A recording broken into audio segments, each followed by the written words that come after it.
Hare Krishna, Hare Krishna, Krishna Krishna, Hare Hare, Hare Rama, Hare Rama, Rama Rama, Hare Hare.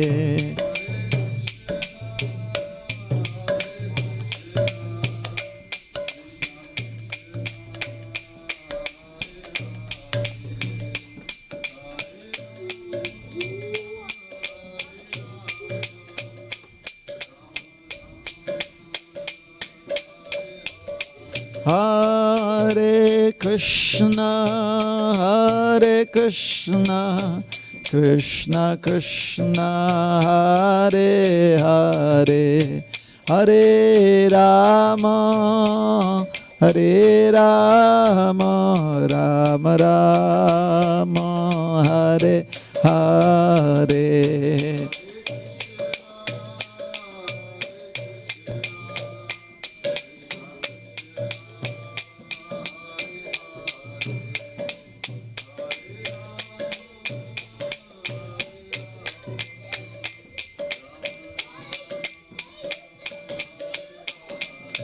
Jaya Prabhupada, Jaya Prabhupada, Prabhupada, Srila Prabhupada.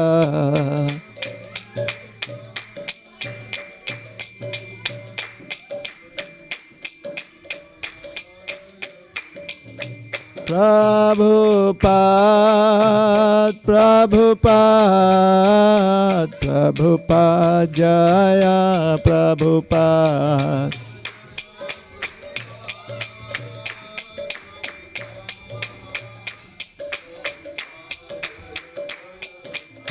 Nitai Gaur Hari Bol, Hari Bol, Hari Bol, Nitai Gaur Hari Bol.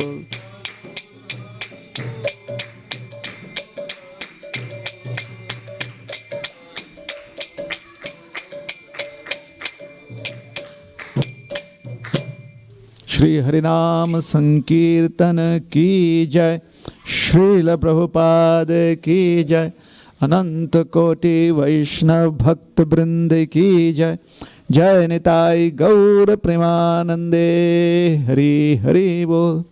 All glories to the assembled devotees, all glories to the assembled devotees, all glories to the assembled devotees. All glories, all glories, all glories to Shri Shri Guru and Gauranga.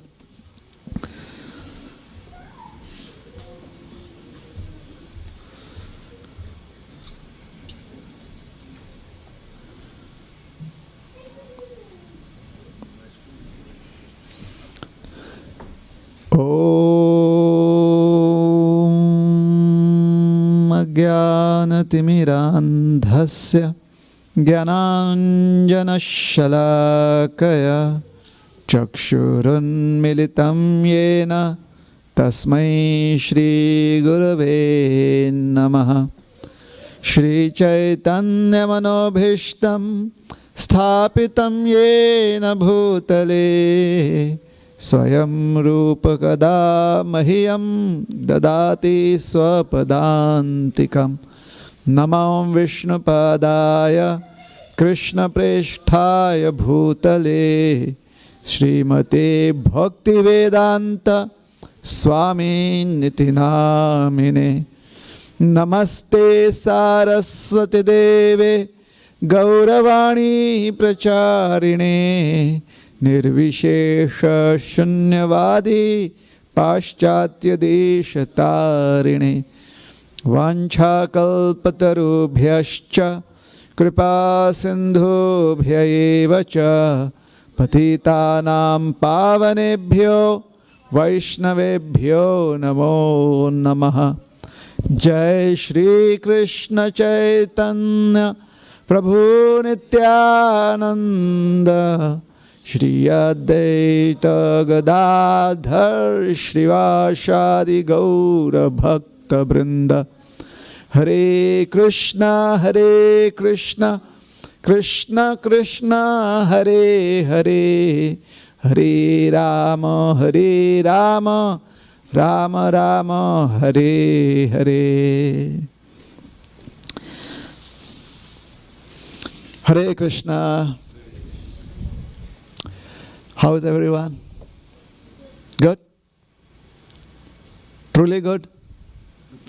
Or is the smoke and the ash affecting everyone? There's a lot of ash in the atmosphere today, isn't it? Yes? So everyone has an ashly feeling.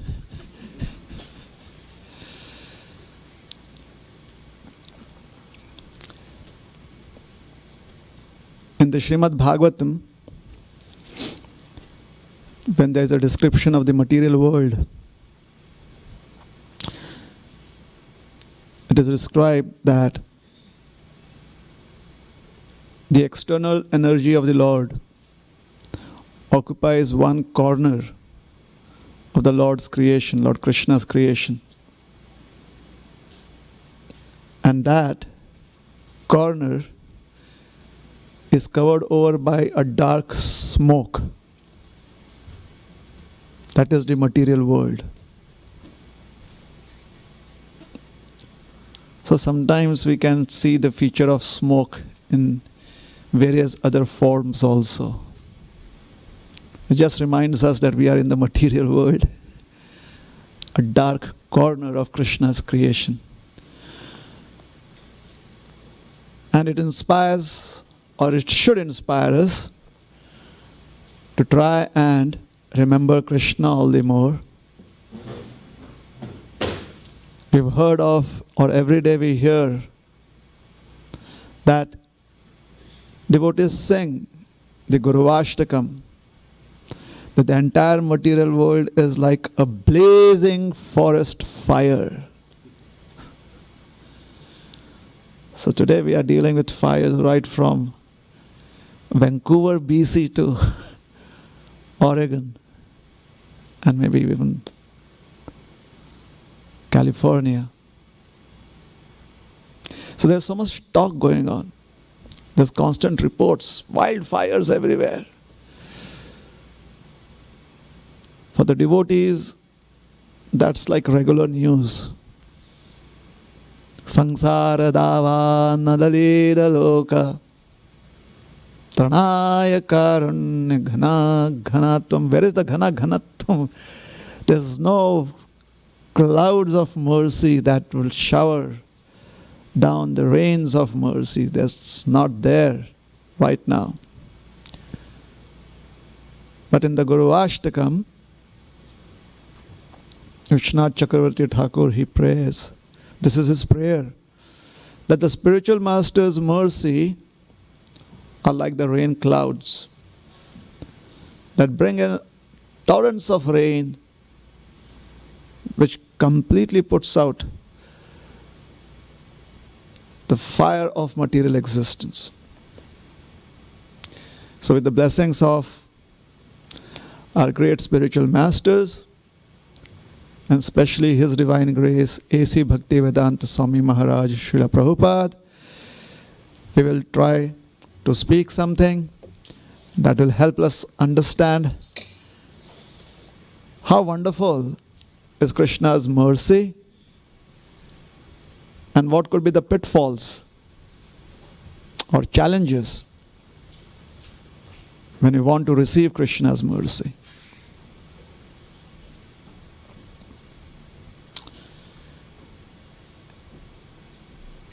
Every practitioner has an experience of how there is a deja vu experience, a deja vu phenomenon. Things keep on repeating themselves such that we kind of get tired of the repeated challenges that are there in the material world. Every day wake up and remember Krishna and pick up your bead bag and chant your rounds. And remember to offer food to Krishna. And remember to accept only that which has been offered to Krishna. And before that, offer your prayers to Krishna. I mean, there's so much to do, isn't it? So it's not really surprising that occasionally we may forget a few things. We may forget offering our prayers to Krishna before accepting prasad. We are supposed to chant Mahaprasade Govinde. Sometimes absent-mindedly we may chant Prabhupada Praniti Mantra Namo Vishnu Padaya Krishna Prasthaya Bhutale. Yes. Many a times devotees who are only used to chanting the pranam mantras, that is what they chant before prasadam. Jayam Vishnupad Paramahansa. And then they, oh my God, these are not the prasadam prayers. But sometimes it can be a really serious mistake. I mean, serious in the sense we realize that, oh my God, this is too serious. You know, occasionally missing out the prasadam prayers, it troubles us. We are not happy with it. But what about occasionally missing out chanting Hare Krishna? Like, I did pull down my Sakshi Mala somewhere here, but I'm not sure whether this was supposed to be here or this was supposed to be down. You know, you've been through that experience, that we are not really sure whether this was supposed to be down or this was still supposed to remain up. And those are the times when we feel like, all right, let us do an extra round. You know, we are not even sure whether we are doing an extra round, but it gives us a nice feeling. Or maybe I did an extra round. Maybe Krishna. So we have all those experiences, isn't it? Yeah.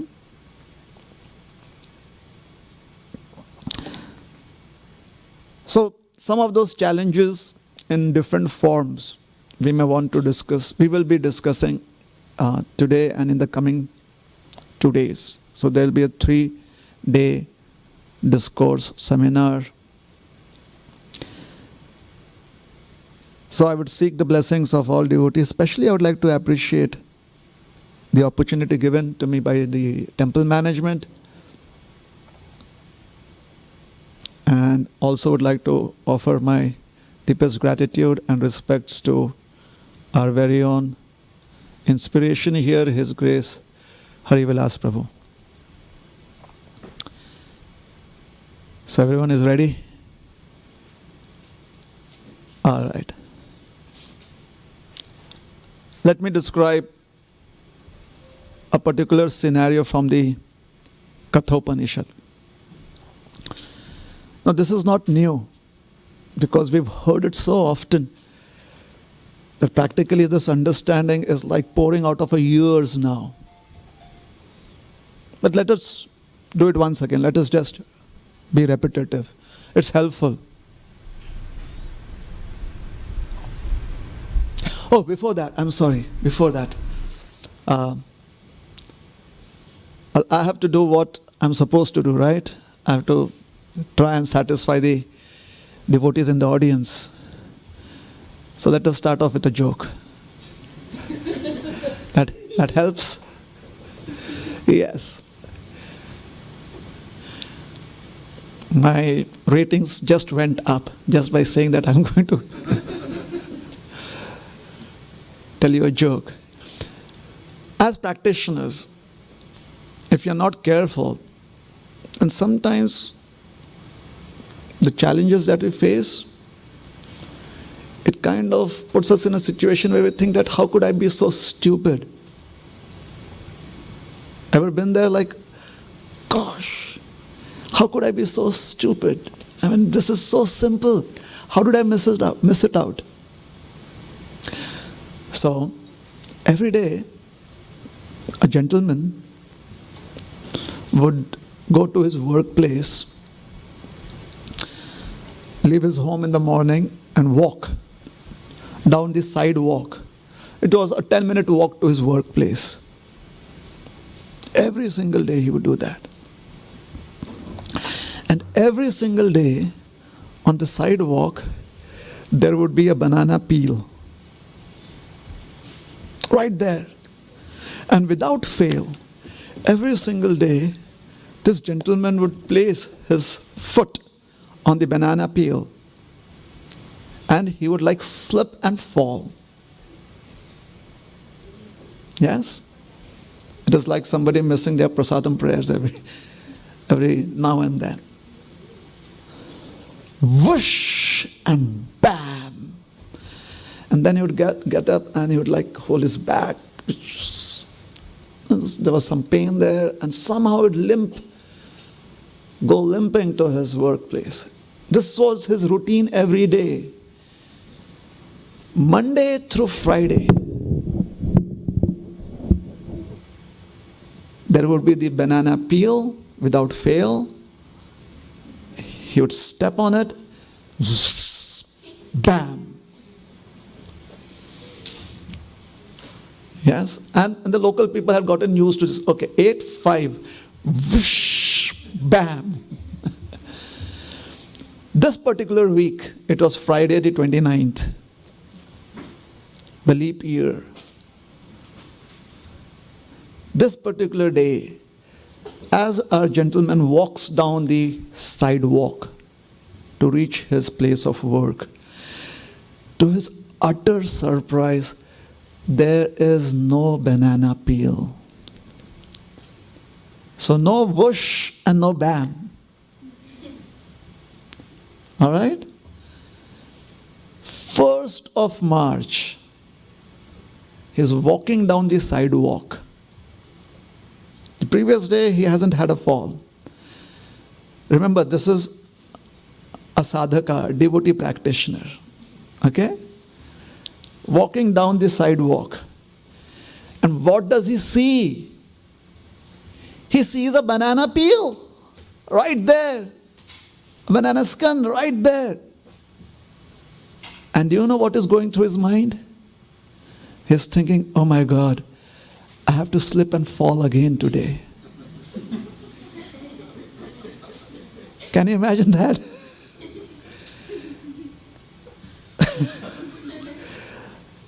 Those are his thoughts. So I guess it struck home, strike. So that's how, we are trying to do our bit. We are trying to practice Krishna consciousness, and again and again and again we see the same issues coming up in our life, and we go whoosh, bam. And a couple of days, there's no bam, there's no whoosh. We are like, oh, this is lovely. Krishna is really merciful. And then one fine day, once again, we see the banana peel, and we are thinking like, oh my God, I'll miss saying my prasadam prayers again today. So the struggle goes on. But then we are determined, nishchayat, dhairyat, we are very patient. So coming back to the Kathopanishad. The Kathopanishad describes our entire personality as an embodied being.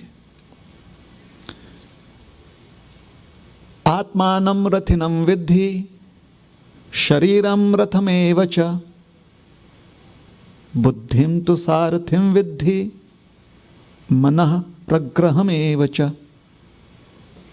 Indriyani hayani ahur, vishayanteshu gocharan, atmendriyam manobuddhir bhoktityahur manishina. Intelligent people in the audience, please raise your hands. Now, you're on camera. This will be on Facebook. Please, at least for the sake of your own reputation, raise up your hands. Otherwise, people are going to wonder, is there no one intelligent in the audience here? So, intelligent people, by that I mean those of us who know that we have intelligence and we have used our intelligence occasionally or quite often. Please raise up your hands. Those who know that they have intelligence. Intelligent people, please do that. As I said, please don't feel shy. Try not to feel too humble. Krishna has given you intelligence. Use it right now.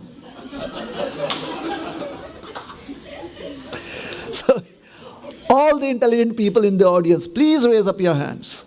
Like real high. Yes, go for it, go for it.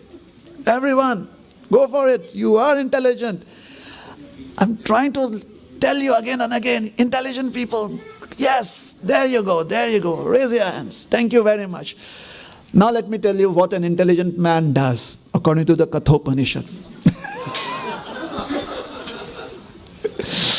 Manishinaha means an intelligent person. Very sharp, sharp-witted, witty person, intelligent. Bhoktyate ahur manishinaha. An intelligent person sees how every embodied soul every single day, ahuhu, every single day, is trying to enjoy, and the facilities for enjoyment are Atma, Mana, Buddhi, Indriya. 4 components. The self, the intelligence, the mind, and the senses. Atma, Indriya, Mano, Buddhir, Bhoktityahur, Manishina. So, what are these 4 components? They have been described. Atmanam Rathinam Vidhi. The Atma is the passenger. Remember the analogy now? The self is the passenger. Then, Shariram, the body is the vehicle, the chariot. But no one drives chariot anymore. No one rides chariots anymore. So chariots do not make sense. A car does make sense. A van does make sense. So this body is like a van, a car. And the passenger is the person who decides what kind of car they need and why they need the car. Therefore, the passenger is very important. Now, once a passenger is in the passenger seat, because this passenger is a highly valued customer, therefore, along with the car comes a chauffeur, a driver. The driver is the intelligence. And the steering wheel is the mind. So just imagine, how many of you have been at the steering wheel of a moving vehicle, a moving car? The steering wheel is kind of wobbly, isn't it? It is constantly vibrating because there is something that is hitting the steering wheel. What is hitting the steering wheel? The vibration from the ground that is being reflected by the tires. Yes? So Indriyani, Hayan, Ahur, the tires are the senses. And the senses are in contact with different sense objects. Sometimes there's a bump. Sometimes there is just gravel. Sometimes there are rocks. Imagine a 4-wheel drive. Every wheel is independently functioning or can function independently. You know what happens then? Like one of the wheels is on a rock, the other is like on gravel. One has to be the driver has to really have strong arms, strong hands. Otherwise the steering wheel could really go crazy. Isn't it? Let's suppose the driver is not strong enough. The driver is like under the influence of sleep. Yes? Driver is like a little woozy, sleepy. What would you think would happen to the 4-wheel drive? The ride? It would be a dangerous ride. Hence, it is important that the driver have very strong hands. At the same time, the steering wheel also has to be very powerful. The steering wheel has to be very perfectly fit. If it is not, then the tires are going to just do their thing and the van would go on its own way. The car would have its own mind, isn't it? So the senses need to be strongly held on to by the steering wheel, the mind. The mind has to be in the hands of a very, very strong intelligence, the driver, and the driver has to receive instructions from the passenger, which means that the soul, the self, has to be very, very active. Krishna consciousness or the human form of life cannot be passive. Passivity is for 8 million species of 800,000 species. But for, or is it 8 million?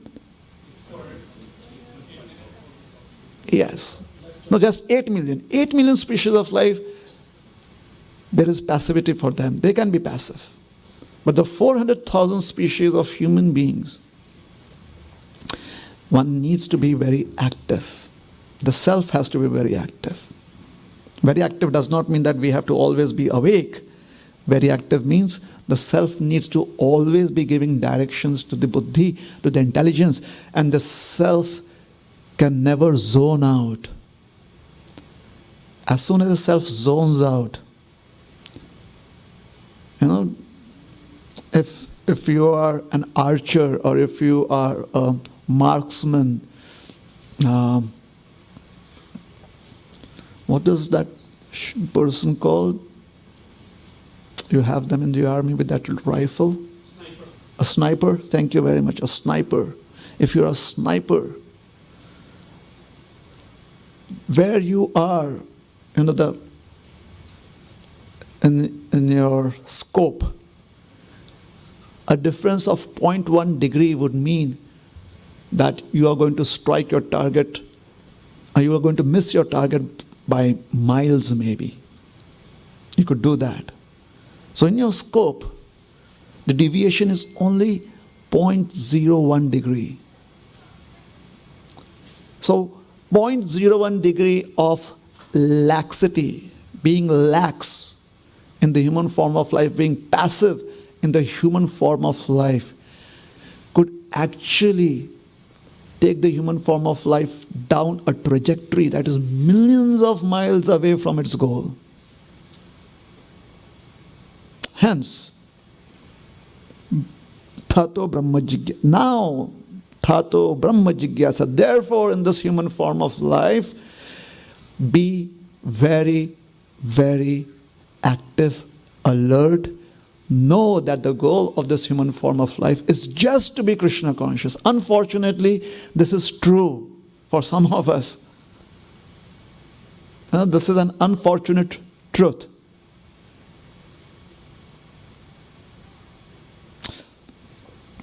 There was this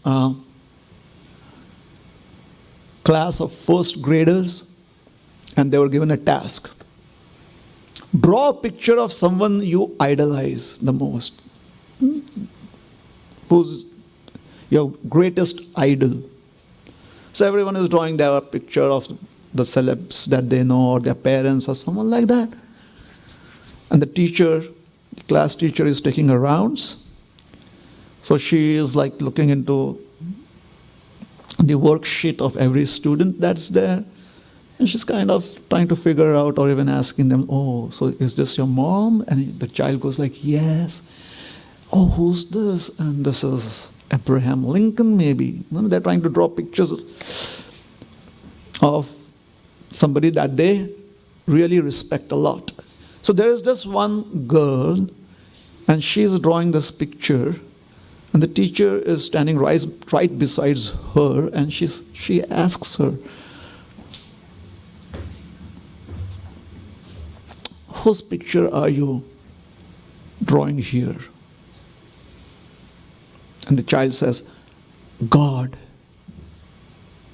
The teacher's like, baby, no one knows what God looks like.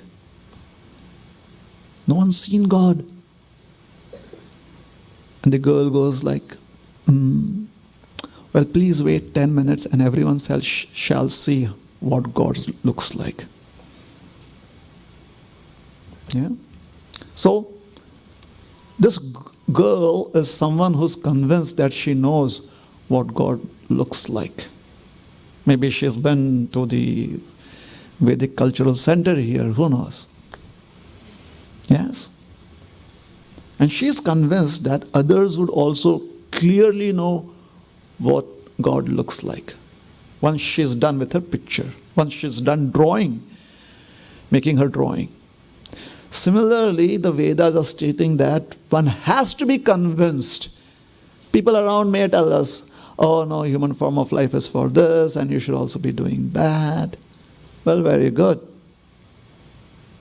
But then, just wait for a couple of, not a couple, like 60, 70 years and everyone has to face the truth. And if we are not prepared for that, D-Day,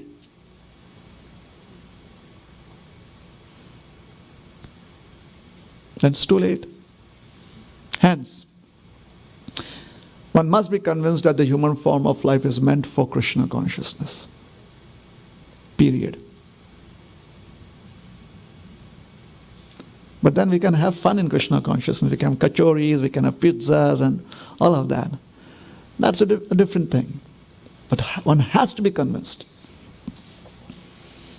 One cannot have our feet on two boats. The boat of material life and the boat of spiritual life. Our feet should be on the boat of spiritual life. And whenever needed, one can always have transactions in material life, whenever needed. One should tread water. When one is in material life, one should tread water. One must try and not drown in it. So, mind, intelligence, the senses, and the self. Of this, a lot of emphasis, of all the four components, a lot of emphasis somehow or the other, it seems, is put on one of these four elements. It seems that the spotlight is always on the mind. Have you ever noticed that? The mind. In fact, sometimes we put on so many dramas, it has all to do with the mind. Has anyone ever put on a drama about the intelligence? Senses, they kind of accompany the mind. But the mind, and especially the devious mind, the mind that creates problems, the mind that is conditioned. Now let us speak about the conditioning of the mind very briefly, and then I will tell you a story. Is it all right? Story time? Yes. I knew I had my fans somewhere. Story time. Okay. This story is from the Vayu Puran.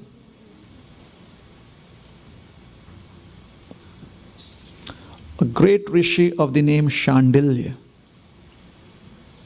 is narrating the story.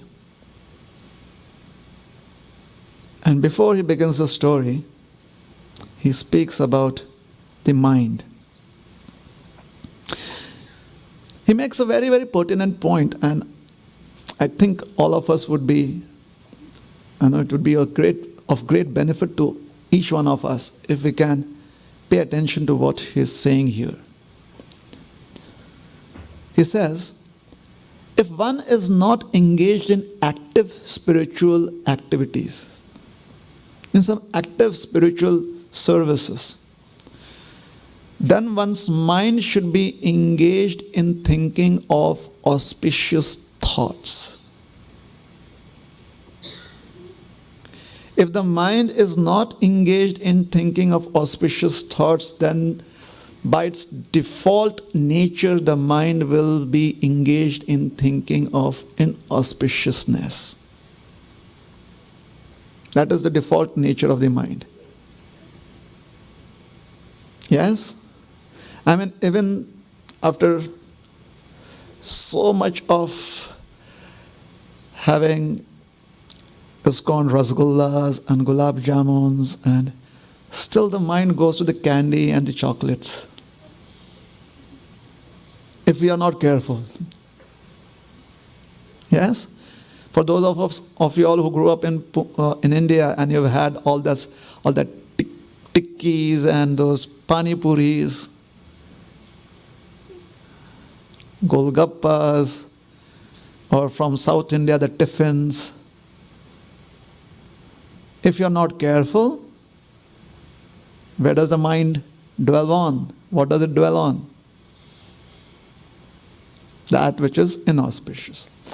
So, Chandali Rishi says, one should try and avoid inauspicious thoughts by all means.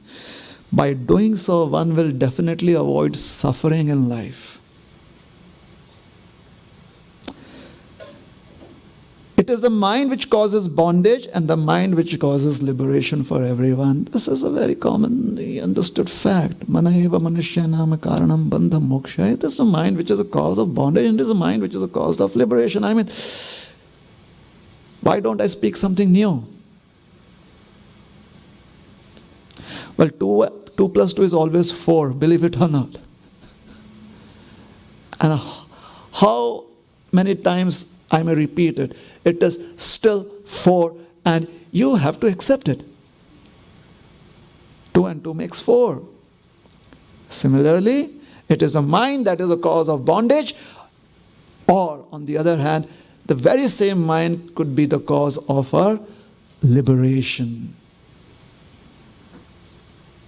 Now, Chandali Rishi says, therefore, it is important for every sadhaka, practitioner in spiritual life, to try and conquer the mind.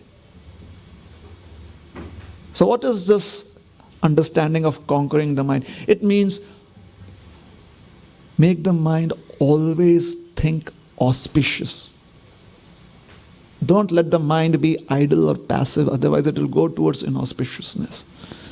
Somehow or the other, in the conditioned world, even the best practitioners of mind control, the great sages who have been trying to be so focused for thousands and thousands of years. And Srila Prabhupada in this case would always give the examples of the great sage, give the example of the great sage Vishwamitra Muni. 10,000 years of meditation, severe austerities, and one distraction. Boom.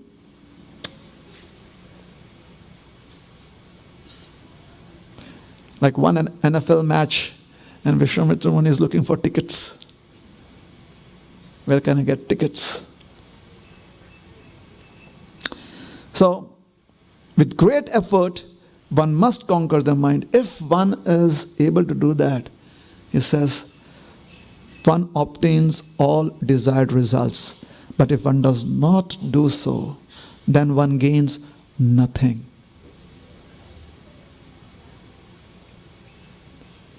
There is no value to whatever one has if one does not conquer the mind.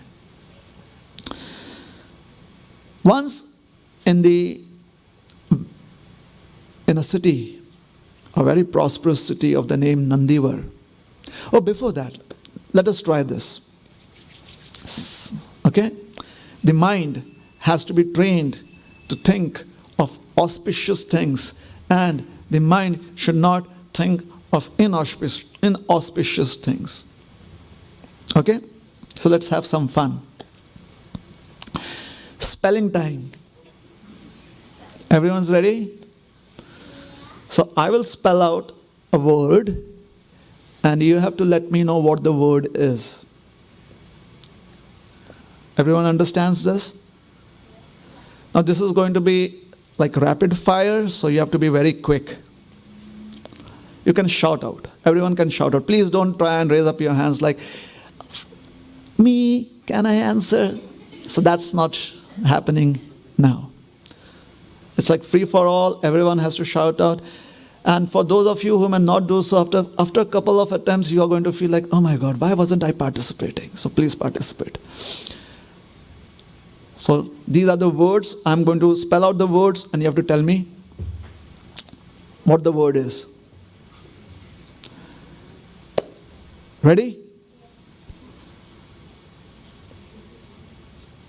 I've forgotten the game.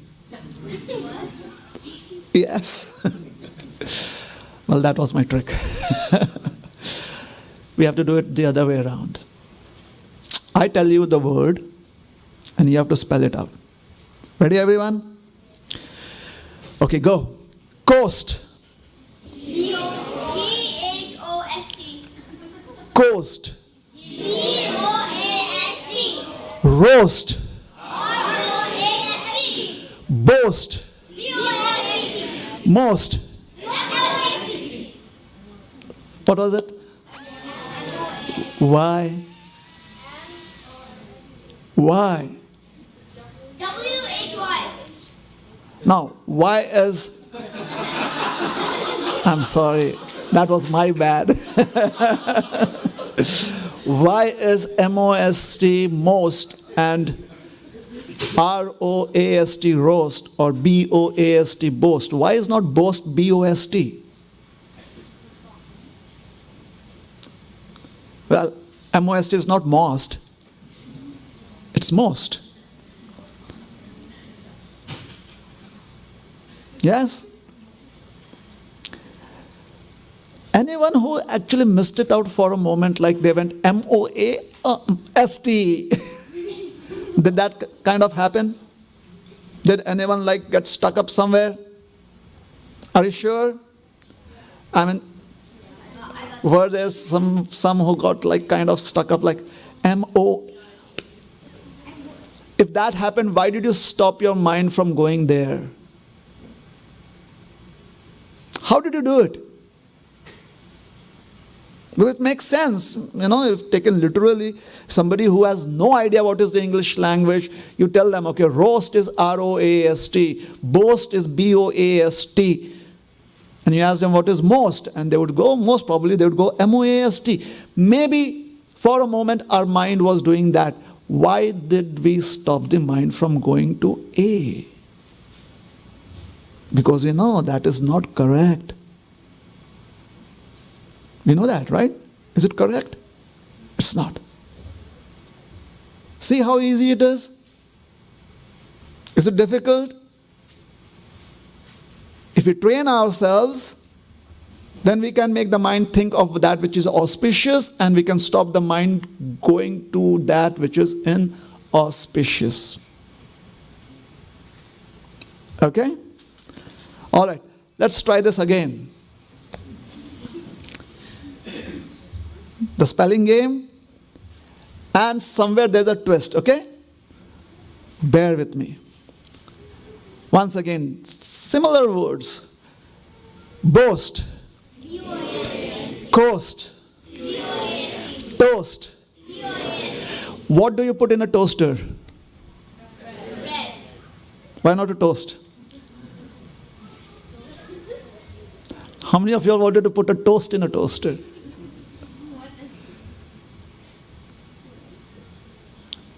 See, if you're not careful, you'd want to put a toast in a toaster.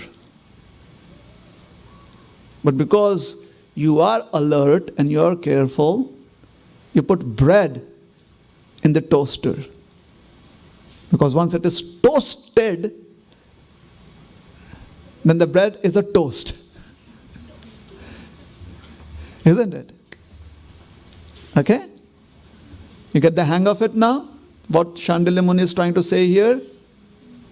Yes, everyone gets the hang of this? No? Okay, let's try one more thing. Can I have, yeah. Could I have that piece of paper? Just that. This? Yes. Now let me give you a hint. Certain group of elements, at least in the human society, we consider one of those elements to be the most pure. Like amongst the colors, which is the most pure color, that does not have anything, any other color mixed in it, like white. Most pure, right? So what color is this? Which is the most pure color? Which is the most pure of cloth? What cloth material is the most pure? Silk is the right answer, right? So you get it? You have the answers now. Let us do this again. All right? The most pure of all colors. Most pure of all cloth materials. What does the cow drink? What does it drink? Why did you say milk? Do you think cow drinks milk? Maybe it does, but it's not. I'm not saying that cows can't drink milk. But water is the right answer, isn't it? And some of you did realize that. Oh, stop the mind from going towards that which is inauspicious. That is what Shandilya Muni is trying to say here. Yes? And try to think of that which is auspicious. Like it is auspicious for the cow to drink water. It is auspicious for us to drink milk. Isn't it? Okay? So that is what Shandilya Muni is explaining here. So Shandilya Muni explains that in a village, or a very prosperous village called Nandivar. Nandivar basically means a village that is very prosperous. Nandi is the best of bulls. And bulls in a Vedic society are considered to be wealth. Cows are auspicious, bulls are wealth. And Nandi is the best of bulls. So Nandivar is the best. This village is really wealthy, prosperous, well-to-do. People are very happy. So in Nandivar lived a very pious Brahmana of the name Sushila.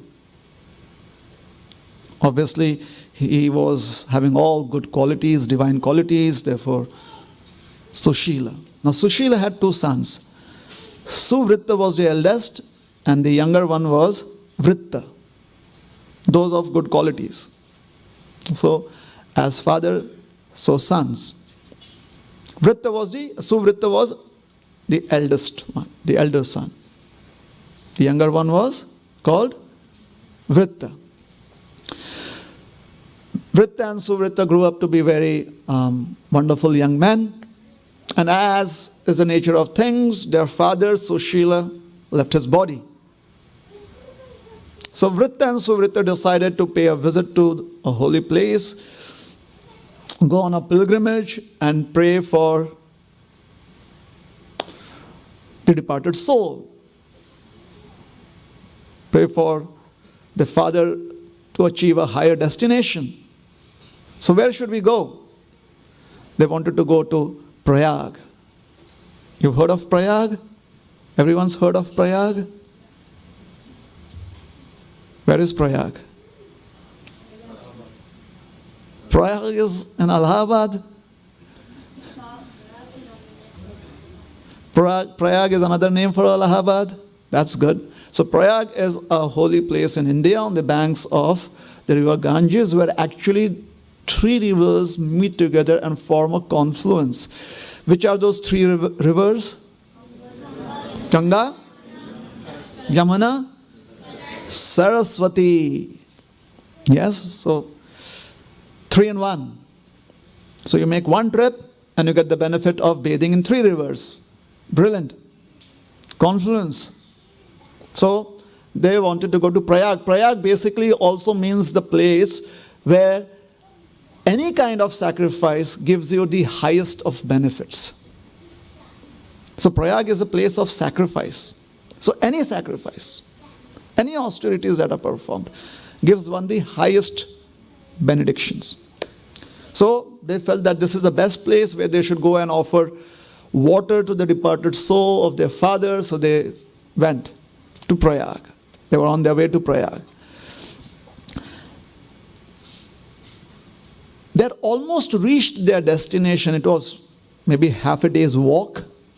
Now these are olden times, ancient times, so people would make journeys by foot.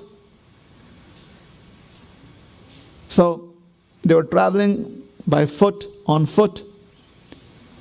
Half a day's journey, half a day's walk from Prayag, the confluence.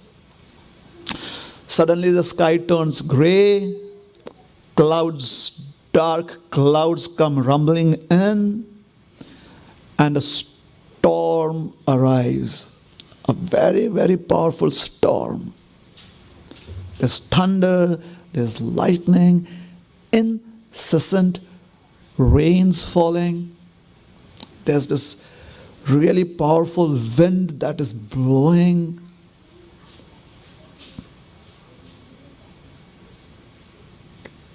A hurricane. And they're just like half a day's walk from Prayag. Suddenly it turns very dark and they're completely drenched. They cannot see beyond their extended hand, like a foot away. They're not even able to see what is there. There's such a curtain of raindrops falling. Vritta is very insistent. Brother, we must try and make it. Today is a very, very auspicious day. The elder one, Suvritta, he inquires, how is it auspicious? He says, how is it auspicious? And the younger brother, Vritta, he says, today is the 8th day of the waxing moon of the month of Shravan. Any idea what day it is? Anyone?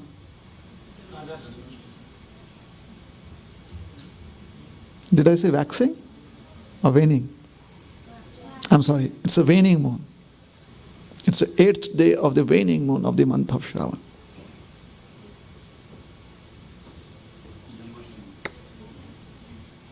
So it's Krishna Paksha Ashtami, the second month of Chaturmas. Janmashtami, Krishna Janmashtami. Very auspicious day.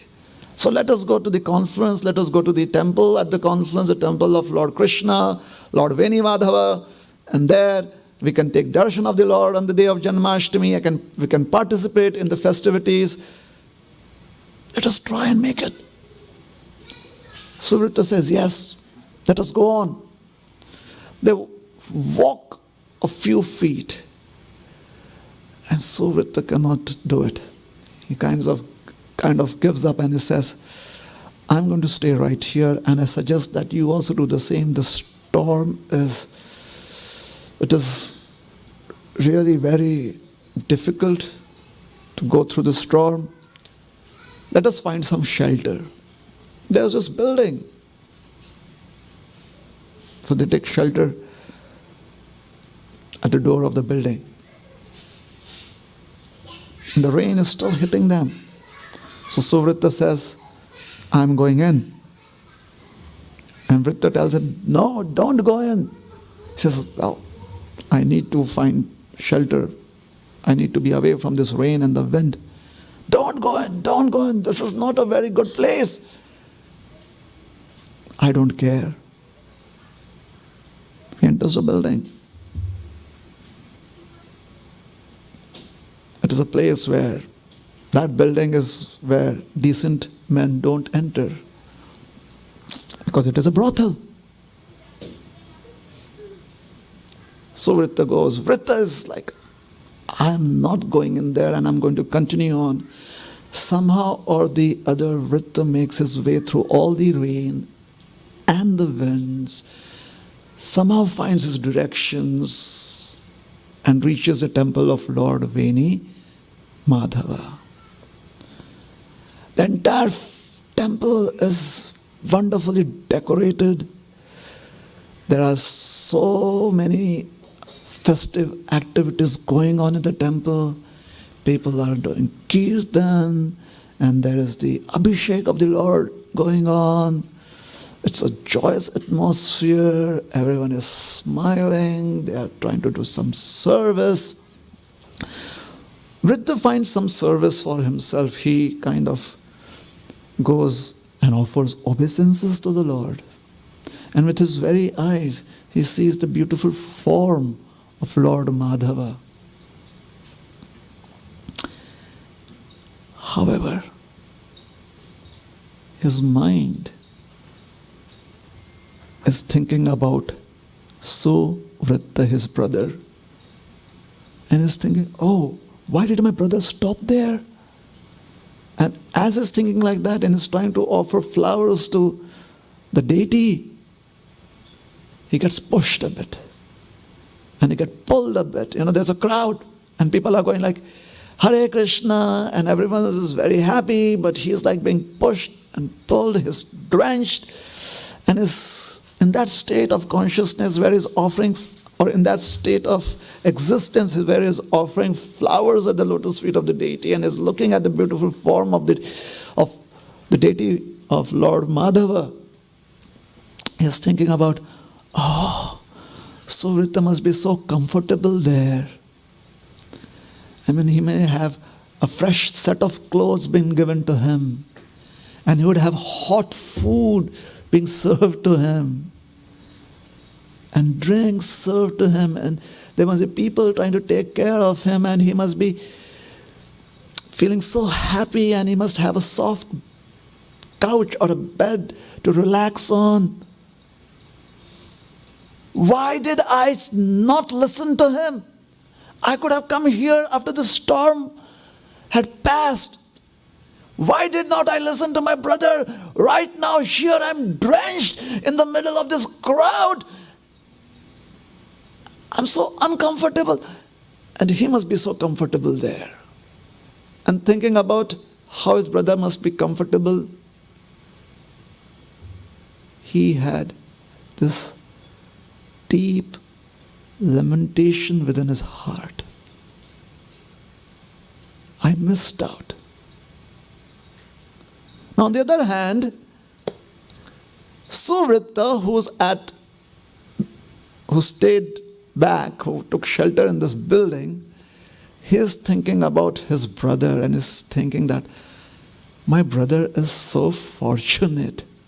Both brothers are thinking that the other is fortunate.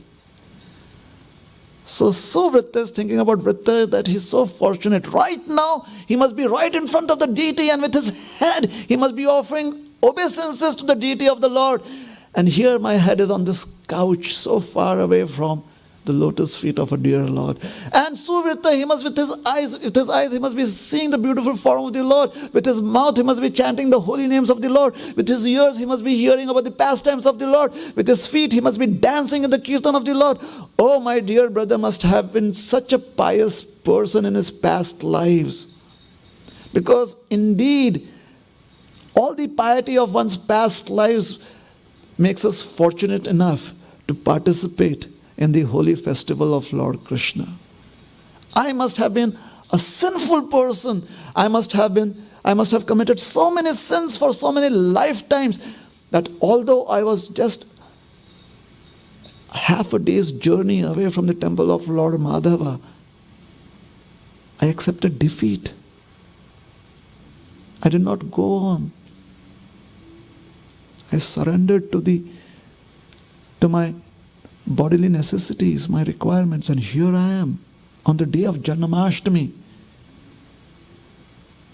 What is the use of my existence as a human being?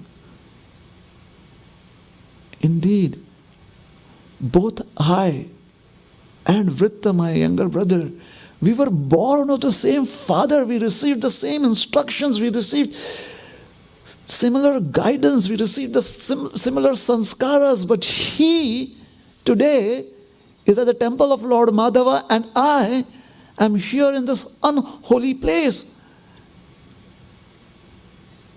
Thinking like this, he was lamenting and yet tears rolling down his eyes. The night passed. Janmashtami was celebrated there, and so Vritta was here. Vritta was at the temple. The next day, the storm was over. The skies were clear. Both brothers wanted to meet each other, so they set out looking for each other, and they met halfway. And do you know what happens in the Puranas? There's always a twist. So they meet each other, and right at that very moment, this is a Puranic story. At that very moment, they get struck by lightning. A lightning bolt hits both of them. And both of them like, dead. Both of them die at the same moment. The body is dead, and the souls are there in this subtle body. And in those subtle bodies, they see two groups of people visit them. One group has 3 members, they are the Yamadutas. The other group, there are 2 members, Vishnudutas. Vishnudutas always come in lesser numbers because they have to take back more people. At least they're hoping like that. So they take less space on the Vaikuntha Vimana. The Yamadutas, they realize, we may come in hordes, but still there's sufficient space for people to come to the hellish planets. So there are 3 Yamadutas, 2 Vishnudutas. The Vishnudutas, they pick up Suvritta and put him on the Vaikuntha airplane. The Yamadutas, they pick up the soul of Vritta and they put him on this mule to be taken to the lower planets. Suvritta becomes very agitated. Vritta is so shocked that he doesn't know what to do. He never expected himself to be sitting on a mule going to the lower planetary systems. So he's really shocked, not able to respond in any way. Suvritta is like angry. He's like, what is this? This is so wrong. Just before my death, the evening before my death, I spent my entire evening in an unholy place. And my brother, he spent his entire evening prior to his death, he spent it in the temple of Lord Madhava. What is this justice? This is complete injustice. I disagree with this. If anyone is qualified to go to the higher planets, it is my brother Vritta, because he was at the temple of Lord Madhava. And if anyone is supposed to go to the lower planets, it has to be me. Because I willingly chose to be in an unholy place. The Vishnudutas simply smiled. The Yamadutas said, our calculations are never wrong. How did this happen? And then the Yamadutas, they explained, although your brother was in the temple of Lord Madhava, he is simply lamenting about the opportunities lost. If he had stayed with you, wherever you were, then he thought he would be happy having all the benefits of that place. And he was missing out on it. So although he was in the temple, he was missing out all the pleasures. He was missing out on all the pleasures. And he was offering obeisances to the Lord, but his mind was somewhere else. He was offering flowers to the Lord, his mind was somewhere else. He was offering water to the Lord, his mind was somewhere else. He was listening to the beautiful pastimes of Lord Krishna, but he was not able to focus on it. You, on the other hand, you are lamenting your existence in that unholy place, and constantly you are simply meditating on how your brother must be rendering service at the temple. You, my dear friend, you had a successful Janmashtami celebration in a brothel. And therefore, you get to go to the higher planets.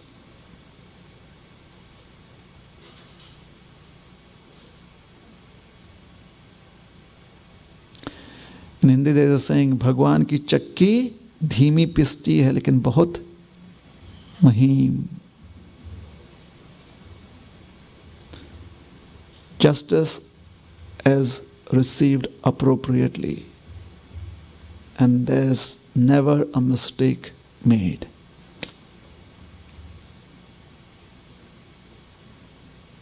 So now Suvritta, he understands that, all right, this is how it works. What is important is where you are and what you are doing, but much more important than that is where your thoughts are, where your mind is.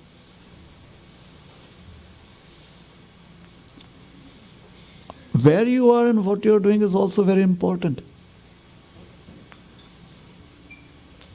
So one must always be engaged in auspicious activities. One must try and be in an auspicious place. However, if one does not have that opportunity, if one can keep our mind focused on auspicious thoughts, and that is what Chandali Rishi began with. He said, if one is not engaged actively in spiritual services, one must try and make the mind focus on auspicious thoughts, because if one does that, then one will achieve all our desired results. But if we let our mind focus on inauspicious thoughts, which would naturally happen if we are not careful and alert, then one gains nothing. Suvritta was feeling very much compassionate towards his brother. And what he did after that, and beyond that, how do we face situations in our life, and how do we work with our mind? How do we work with our mind in relationship to the holy names of the Lord? All these are topics of discussion for tomorrow and day after tomorrow. So, have I left you with a cliffhanger right now? Yes? Everyone's excited to come tomorrow? Then I'd better shut up. That's the goal, isn't it? To get you back. So I'll stop here. Thank you very much. Hare Krishna for today. Any questions or comments on what we discussed today? Anyone? Yes, Advaita. What happened after the story? What happened after the story? After the story, the curtains closed. And we had to say, Shri Shri Radha Nila Madhav Bhagwan ki jai, Shri Shri Gauranitai ki jai, Shri Shri Sita Ram Lakshman Hanuman ji ki jai, Shri Jagannath Baladeva Subhadra Maiya ki jai, Shri Lakshmi Nrsingadeva Bhagwan ki jai. This is what happened. And what happens in my narration, for that you'll have to come tomorrow. Is that okay? Try and sleep tonight. Any other question or comments?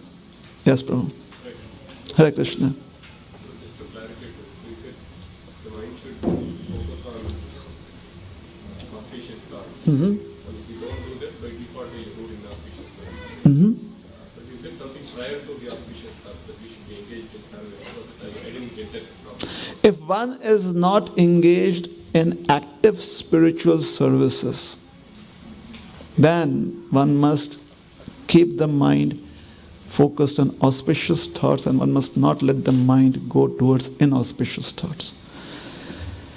So if one is not engaged actively, Like on a stormy day, one has to take shelter of a building where it is not possible to have active spiritual services like offering flowers to the deity. Okay.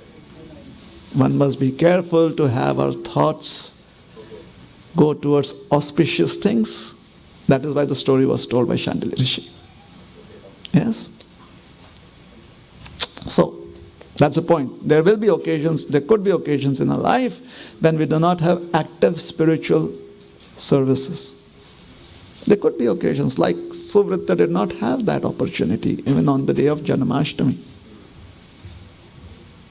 You could be stuck in traffic on I-5. I-5 is here, like that. But what it seems like, even though Vritta was in, it seemed like he was engaged. Try not to focus on him. The whole, see, the Yamadutas are continuing or the story is continuing on Suvritta. Chandelier Rishi is the storyteller, so he's saying, all right, stick with me. Stay with me. Okay? Sure. Then it will be easy. Otherwise, if you go the other track, Yeah. then we'll kind of come back, but after a long journey. Is that all right? So we'll try to stay with Suvritta right now. Okay, sure. Because the mind has to somehow or the other focus on auspicious thoughts. Okay. Yes? That's the underlying statement. Anything else? So thank you very much. Hare Krishna, Srila Prabhupada ki jai, Nitai Gaura Premanande, Hari Hari Bol. Hare Krishna.